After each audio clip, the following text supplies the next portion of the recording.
عید الفطر اور عید الاضحیٰ میں کون کون سے کام کرنے چاہیے؟ عید الفطر اور عید الاضحیٰ میں یہ کام ضرور کریں اور یہ تمام کام سنت ہیں۔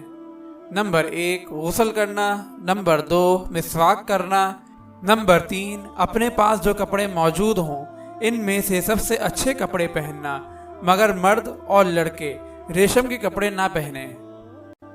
نمبر 4 خوشبو لگانا، نمبر 5 عیدگاہ میں جو آبادی سے دور ہو عیدین کی نماز پڑھنا، نمبر 6 عیدگاہ پیدل جانا، نمبر 7 ایک راستے سے جانا اور دوسرے راستے سے واپس آنا، نمبر 8 عید کی نماز سے پہلے گھر میں یا عیدگاہ میں نفل نماز نہ پڑھنا، گھر آ کر پڑھے تو کوئی حرج نہیں۔